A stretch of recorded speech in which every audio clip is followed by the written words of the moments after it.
And I'm loving life with friends. Doing my life with friends. Doing my life with friends. Doing my life with friends. I'm loving life with friends. Doing my life with friends. Doing my life with friends. Doing my life with friends. And I'm loving life with friends. Doing my life with friends. Doing my life with friends. Doing my life with friends. I'm life with friends. Hey everybody, welcome to another episode of Love&Life. I'm Val and I'll be hosting you guys today. I'm so glad you could join us. Want to give a special shout out to our very special guest who's joining us.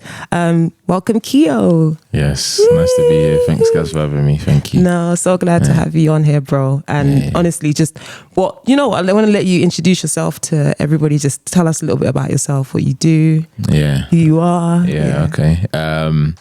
Man, by day, I'm an IT guy. And then by night, I'm a rapper, yeah. So that's what I do. But I just been working on a project recently, which should be coming out soon. So we just been busy. But that's it in a nutshell, basically. Love it. If you have not heard, or you don't know about Keo, please go and check him out. He's on Spotify, YouTube, all that stuff. He's out there. So please go and check, support, and you'll be blessed by it, promise. So bro, so glad you could join us. Today we're going to get right into it. So we're talking about friendship and finances. Let's get into it. Yeah, let's do it. So one of the funny things whenever I think about finances or money, let's just call it money, is how sensitive of a topic it is to talk about. Yeah. Even before like the friendship, like you're talking about it in relationships. Yeah. Have you ever come across that or experienced that for yourself? I think, I would say like all through growing up, like childhood and even in like adult stages, I think when you're talking about finances, it can be because like the general understanding is that you don't really talk about financial situations in too much depth. I think because that's there in the background, maybe sometimes it's like, should I share X information or should I not share it? Should I keep it to myself? But I think from early on, like the group of friends, which I'm still close with now, because most of the people that I was close with from early in my life, I'm still close to them now, and they're still like in my immediate proximity. And a lot of them are very open about talking about finances. So I think that's been helpful. So when that thing comes up where it's like, should I share X, Y, and Z? It's like, do you know what I mean? It's because we've created that space, it makes it a little bit easier. So like even my friend, he's very direct. Like if I say, like I got X job or whatever, he might say, okay, how much you get paid? Like he'll just be direct with it. And so if it was difficult, because he's asked me and I'm not gonna lie to him, I just say, and so that now sort of the hinges have been like blown off the doors, do you know what I mean? So it just makes it easier to have those discussions. So even though yes, I think maybe sometimes in certain situations it may have been difficult for me, I think because of the space I'm around with certain friends, it's like, all right, cool. I can be a bit more relaxed, do you know what I mean? And because I know I'm going to get the questions and I can't lie, do you know what I mean? So, that's how it's kind of it. That's kind of the way I've been navigating it with my friends. Oh, cool. That's so interesting. Even when I think about it, I feel like me and my friends, it's like 50-50. There's some friends I speak about, money, and then there's some people I don't. But it's not out of like intentionally not wanting to speak about it. It's just not something we talk about. Of course. But what does happen is then people want to go out. They want to do enjoyment. They want to do soft life. They want to do holiday. And in all those things, it's like, especially if it's with the friends who I've never had that conversation money wise. I've often observed the slight awkwardness that can come, maybe not even as apparently during the enjoyment or during the occasion, but maybe afterwards or after a while. Have you experienced or ever witnessed something similar to that? Yeah, definitely, for sure. I think with friends and family members, like where you're just on two different playing fields, and it's not necessarily, it might not be a constant. So for example, you may be the one who may not be able to do X, and in another season you are the one who wants to do all these things, you know what I mean? And you're putting pressure on the other person. So I think I've definitely been on both ends, and I think maybe when I was younger, I would maybe have tried to find ways to, so let's say, for example, I have some friends and they want to go out to eat, for example. If I was younger, I would just try and find a way to make it work, even if I didn't have the money. I would just, because it's like, I'd rather not say and be the one to throw a spanner in the works. Yeah. But I think now, I think with maturity, and it's like, do you know what I mean? I'm not going to, I imagine going broke for a, you know what I mean? For a meal, you know? So it's true. like, so now I would just say, but I think, I don't know, I think as well, it's just understanding the way different friends operate. And I think over time, you start to figure things out. Do you know what I mean? But the thing is, I think now, I'm in a place where if I felt like I didn't want to do something, I would say. And likewise, if I was in a place, because I know sometimes, and this is what I do a lot of the time, if I ask a friend to do something and I know they're not, and I would be like, look, but I'll pay for it. Because I would rather you just come. If I already know the situation they're going to be in, I might just say, look, I'll pay for it. And I've got a lot of friends who would do the same. And I know sometimes you don't want to necessarily take the hand. But again, I think that comes down to proximity. If I'm close enough with you, it's like, cool, do you know what I mean? It's not necessarily tit for tat. It's just kind of like, depending on the season each one is in, we'll run it like that, you know? So, and that's really gracious of you. Yeah. What about the situations where you don't know what what everybody's setup is? So like you just spoke about when you're a bit younger, maybe you would have just found a way to get it together, especially nowadays. Because what I sometimes think is, like, with the influx of social media and like everyone hears about, you know, this new restaurant, the Ivies, Rockers, sorry, the Hakkasan's, the Mayfair places that I'm still yet to go to. But in all that mix, you hear about them and people are like, oh, you know, it's my birthday, it's my 21st, or it's my 25th, or it's all of the 20s, and they want to go and they want to dress up. Like, how do you even communicate to your friend, say you're the one who can't afford it, like, do you know what, that's a bit out of my budget, like, do you know what, I feel like you don't necessarily have to disclose all the information to everyone per se. I would say like depending on who it is. So you can say, look, right now it's just not convenient for me. If it's a closer friend, you can be like, bro, you know the situation, like I'm broke. Do you know what I mean? So it's like, just leave it. So I think you can always be honest, and how much you disclose will be dependent on the proximity. But I think what's wise, well, anyway, what I've understood, because obviously, like I said, if I was younger, maybe I would have just tried to find a way, but that will eventually hurt you in the long run. So I think you almost have to own your current situation, as long as you're not being, and I think sometimes owning it helps you to identify if there's an issue there. Yeah. Because sometimes you may be doing something foolish, and that's what's always because I mean, you know what I mean? It's got to be, sometimes you got to do enjoyment, do you know what I mean? So it's like, of course. I mean, if you can never do that, maybe maybe there might just be something you can identify and realize, okay, maybe, do you know, because I keep saying this, maybe there is a little issue in my financial situation. Maybe I'm not doing something right. But if it's down to just natural circumstances, then it just is what it is. But I think if you just own it and don't be afraid to say, because sometimes you just don't want to be spending your money in that way. You got the money, you just don't want to spend it that way. I've been in those situations where I've got the money, but I'm just not going to do that thing. Do you know what I mean? I'm not going to spend £100 on steak. Do you know? Yeah. So it's like, so you just have to make a choice. But I think own it. Like, I think a good thing is maybe to just not be afraid of where you stand on certain things, so that when you say it with confidence and boldness. If people don't like you for it, it just is what it is. Do you know what I mean? Yeah. So that's actually a good point, because I was about to go on to that, when people don't like you for it. So when you disappoint a friend or let someone down because they're having their dinner or they're doing lads holiday away. Everyone's lads going to Malta, lads going to Spain or whichever one. But you're like, you know, I can't come because I've got my own situation going on and I'm focusing on that. And that person, their energy shifts. Like, what would your advice be in kind of navigating those situations? What if when you kind of decline it, like the group are a bit funny with you? So you're saying, what would you do? Oh, that's a intro. Do you know what I think? It's one of those, again, it's one of those things where it's like, if those people are your true friends. Do you know what I mean? Like, they should be cool with it. And I would say if they probably weren't, then anything could have caused the division in that relationship. Yeah. So the finances did in that situation, but it could have been anything else. Do you know, it could have been like another argument, or it could have been another disagreement. If it's you saying no to one thing which has caused the division, it could, like, I think it just highlights there's probably other issues, or maybe the friendship just isn't as strong as you thought it was. Do you know what I mean? I don't think, anyway, and in my circumstances where I've maybe been, because I've been in that situation where for whatever reason, it wasn't necessarily in finances, so I was just like, look, I'm not gonna attend. Like, I've got some friends that were going on holiday and they were like, do you want to come? I was like, no. And then they went, they had a great time, we're still cool. Do you know what I mean? But if we weren't, then maybe the relationship just wasn't really as strong as I thought it was. Do you get what I mean? So I think that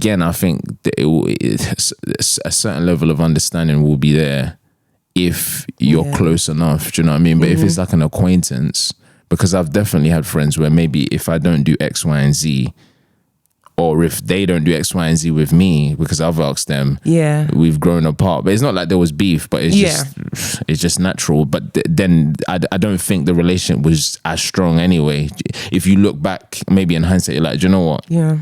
It's no surprise that thing caused some distance because we weren't really that close anyway. Yeah. So I think it might be down to that. If that causes division, then I probably might have not been as close with them in the first place. You get what I mean? Yeah. I think you're just touching on so many great things about friendship in itself, which is why finances shouldn't really break them if it's such a strong friendship. In one, if you're close enough and you speak, then you're already transparent enough to know what each other's seasons are. So if one friend is like, do you know what, I'm not coming to this, you won't even take it personally because you know what the reality is. Right. You get me, And also, again, if they even can come, but they still don't want to come for whichever reason. Like, for instance, I have seasons where I go into hibernation. That's what I call it.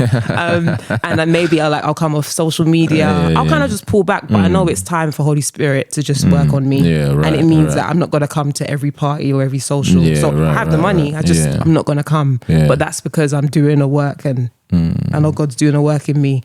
But I have close friends and family that I know. I let them know this is the season, so it's not personal. I'm not showing up for you because you know I don't like you anymore. It's just a work has been done in me. But that can be the equivalent of, you know, I'm working hard. I'm still growing my career, or I've started a whole new career now, or I've started a family, or I just got married, or I just bought a house, and that shifts everything. And I just think finances, a lot of the time, they heavily link to seasons, and we have to we need to be giving each other grace in that. If our seasons are changing, often our finances change as well. 100%. So if you're a student, like, I can't be if I have a friend who's the same age as me, but they've now decided they want to go back to uni, do a master's, do a PhD, I can't expect them, not only from time-wise, but also money-wise, to be like, all the holidays and stuff that maybe I want to go to, that they can come as well, because their focus is somewhere else, and the way they're having to manage their expenses are in a different way as well. 100%. Yeah, man. 100%. I think,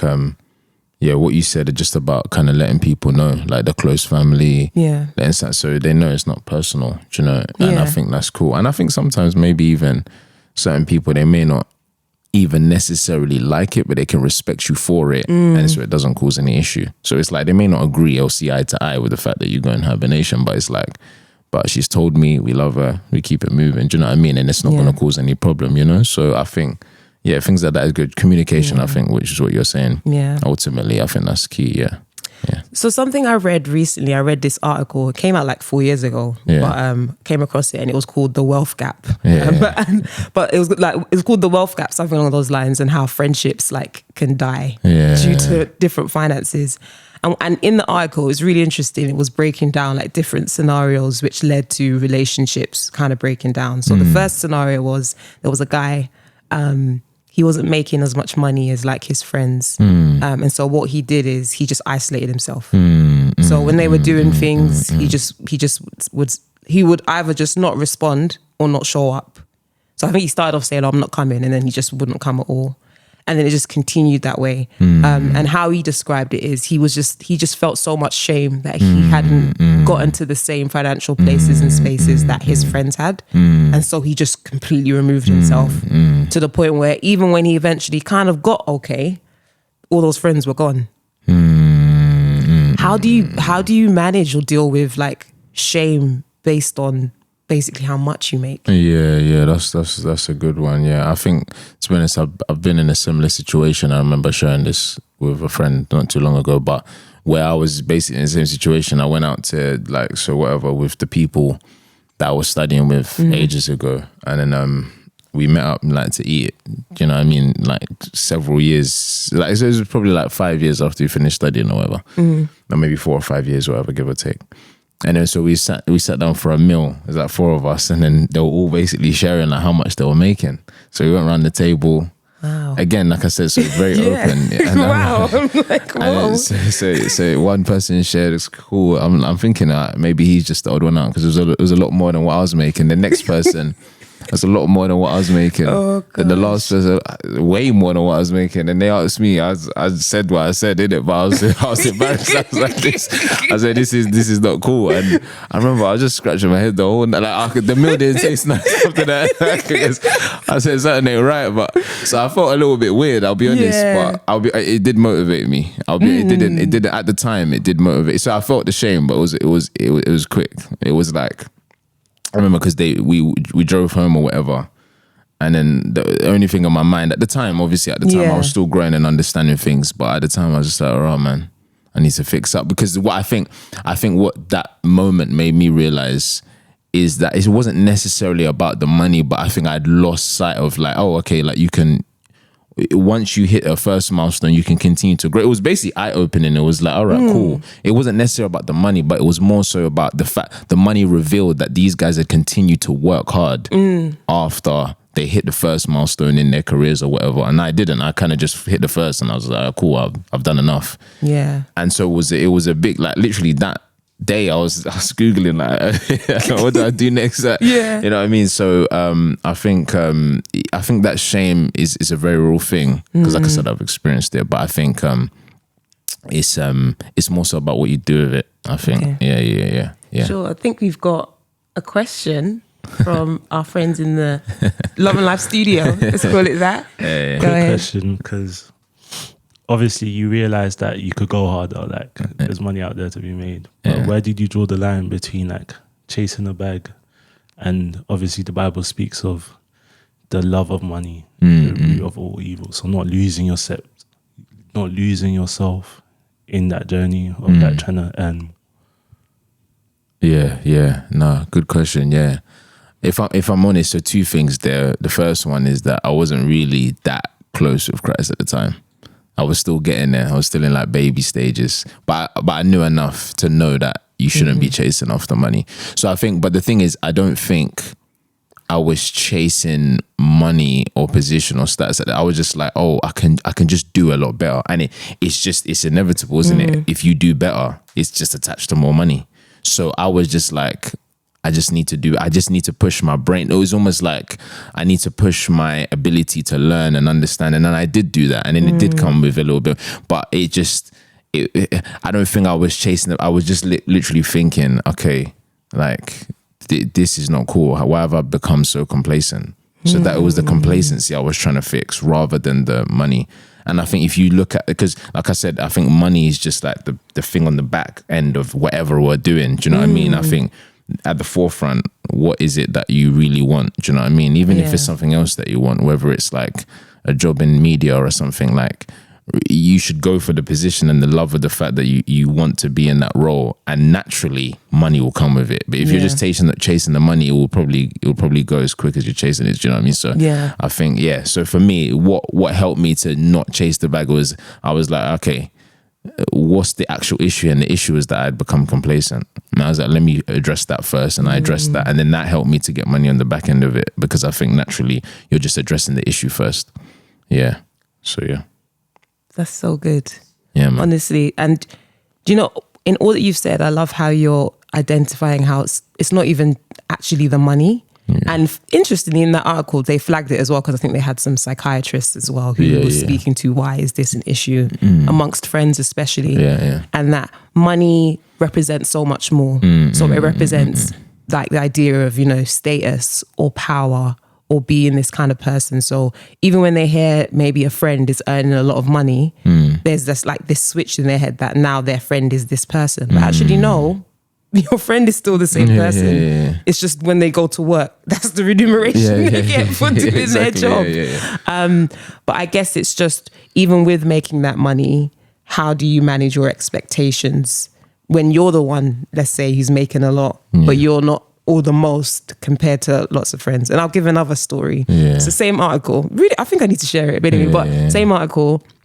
Guy's really wealthy. He's making significantly more than his friends. But what he's finding is whenever he goes out, his friends are always like, yeah, bro, like you got the check in it. Like you can pay for it. Like they go out to a bar for a drink. They're like, and they're like, oh, you cover it. Or say they're going on a cab or something. They're like, oh yeah, bro, you cover it. And then and when he's like, oh yeah, so you guys owe me so and so. They're like, you don't need it, bro. You don't need the money. Like, how do you?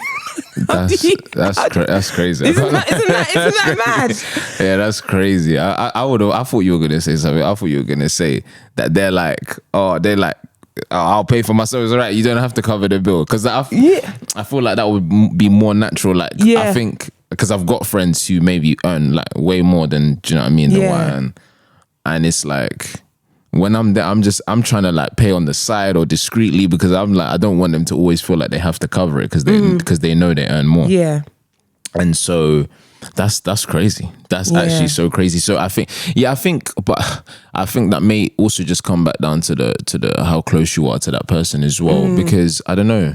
I feel like if you really cared for your friend, even though they have money, like, because you don't want to like kind of see them as just like a walk-in credit card or something. Do you know what I mean? Yeah, exactly. Yeah, do you know what I mean? Like, they're just a piggyback bank. So it's like, I think, ideally, you'd probably want to just be normal. Because they're still your friend. Do you know what I mean? Exactly. So you'd probably just want to be normal. So I think for myself, and like I said, because I've kind of in those scenarios sometimes, I'm trying to just act as I would normally act, which would be, you know, and I think if I was acting abnormally, I would probably try and like do too much to show them that, look, I can cover my own. Do you know what I mean? I can look after myself. But I think even that's maybe too far. I think just act normally, they act normally. Sometimes that might mean, do you know what I mean? You pay or whatever, they pay, whatever. Do you know what I mean? So you just try and be as natural as you would be if it was another friend who was in a different situation. I think that's the ideal scenario, isn't it? So but I do understand that can make you act a bit strange especially in social environments. But I think if you're close enough to the person, you shouldn't be like seeing them like a do you know what I mean? Like they got a pound sign on their head. Do you know what I mean? So No, because I remember reading that scenario and just thinking, well, they're obviously not your friends if they just have this. It just was an entitlement, which I just don't think in good friendship or true friendship there is. We're friends. So exactly. Like, you don't owe me anything, but if you choose to cover me, then that's a blessing and I'm grateful for it. Right. Yeah, but I was just like, how can you, because you now know he earns a lot. I'm like, when we go out, it's just on you. It's one thing if it's bants, that you know, like for instance, Moses, we always call him Money Mo and stuff. And that's jokes, but not that you then take it to the extent and now whenever you go out, you then say, big banks, like you cover it. Exactly. I just think that's excessive and that doesn't show genuine care. So ultimately, got to do it the right way. We got another question. Yes, all right, cool. So I love this whole openness thing, and I think it's great. Like it's very new to a lot. I bet a lot of people were like, "Huh?" Like, because there's not a lot of transparency around finances and stuff. How do you find the right balance? Because obviously you also have to be safe in a sense. You know, that whole thing about being discreet, knowing how much to share and how much not to share. So for somebody listening to that and they're like, I would really like to do that. What's the caveat? Is there a caveat? Is there like okay, I don't know. How do you get to the point where you feel safe enough to share those things? And how do you find the balance between the wisdom to be discreet and know how much to share or not to share when it comes to finances? Yeah, that's a good question. Yeah, I think it's just, I think it will come down to what you're comfortable with. I think really, like, I know, again, some people are so open. I got some friends, they'll tell you even how much they got in savings, they'll tell you their investments, everything. Wow. Do you know what I mean? Yeah, like, so yeah, and it may not be a lot, but it's just that they'll just say it for what it is. But I think sometimes with certain friends, like, it just depends, is like how much I feel comfortable with in the moment. And also it depends on the circumstance. Like, some of my friends, like, they've asked me in certain situations, they're like, all right, okay, I'm trying to save for like a house or something, or like I want to rent my first flat, right? Yeah. And so because you've asked me that now, I may have not normally told you how much I paid for my first flat or how much but because you've asked me and I know that would be helpful, I'll give you all the financial details of how much I just rented my first flat for, or how much I bought my first. Do you get what I'm saying? Yeah. Or like, I wouldn't normally share how much I paid for my car, right? Or how much I paid for it. But if you're trying to buy a car and you've just said to me like, oh bro, how much do I need? Or like, I'll give you everything. Do you know what I mean? Yeah. I'll even send you the documents. Do you know what I mean? So I think it just depends on the situation and how much you're comfortable to share. Do you know what I mean? Because even if I've made a financial error, I'd rather, and you could learn from it or you could benefit from it, and vice versa as well. If you've made a financial error, please, like, I may just be like, yo, share it with me so I can learn from it. So I think it's just how much you're comfortable with to share in the moment. And then secondly, on what basis are you, like, if you're just asking to know everything, then I'm not going to tell you anything. Do you know what I mean? Like, if you just ask, if you're not my friend, but even a close friend, I don't imagine, that would be strange if one of my friends just called me and just like, tell me how much is in every account, like, tell me everything. Like, that would be weird, right? You know what I mean? So that would be weird. So I think it depends on the like, on the scenario, and then how much I'm comfortable with to share in that moment. Yeah. No, I think and that's so good. I think one thing I'm really taking away just from us speaking so far is how important it is to be confident in yourself. And assured in your situation, and actually from and out of that, that's how you're able to then manage yourself accordingly, whether you're the one who's making the most money or not making the most. Knowing the reality of your situation, but also knowing that it's only for a season. There's people who've made a lot of money and then they go for a season where things change and then they have to manage it. So the season's changed and they don't have as much money as they once did before, and they can't be out as much. You just got to stay like confident and affirmed in knowing this is my current situation. Right. And that's the reality of it. And there's nothing wrong with that, as long as you're not becoming complacent, like you mentioned. Right. Or you're not trying to do the most or do the least.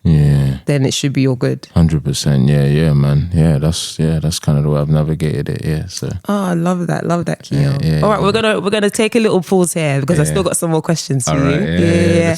And we'll be back for another episode soon. But thanks for joining us. Safe. Yeah. Hi everyone, thanks for joining us for another episode of Love and Life. Please remember to like, subscribe, and share this video with a friend. Bless you.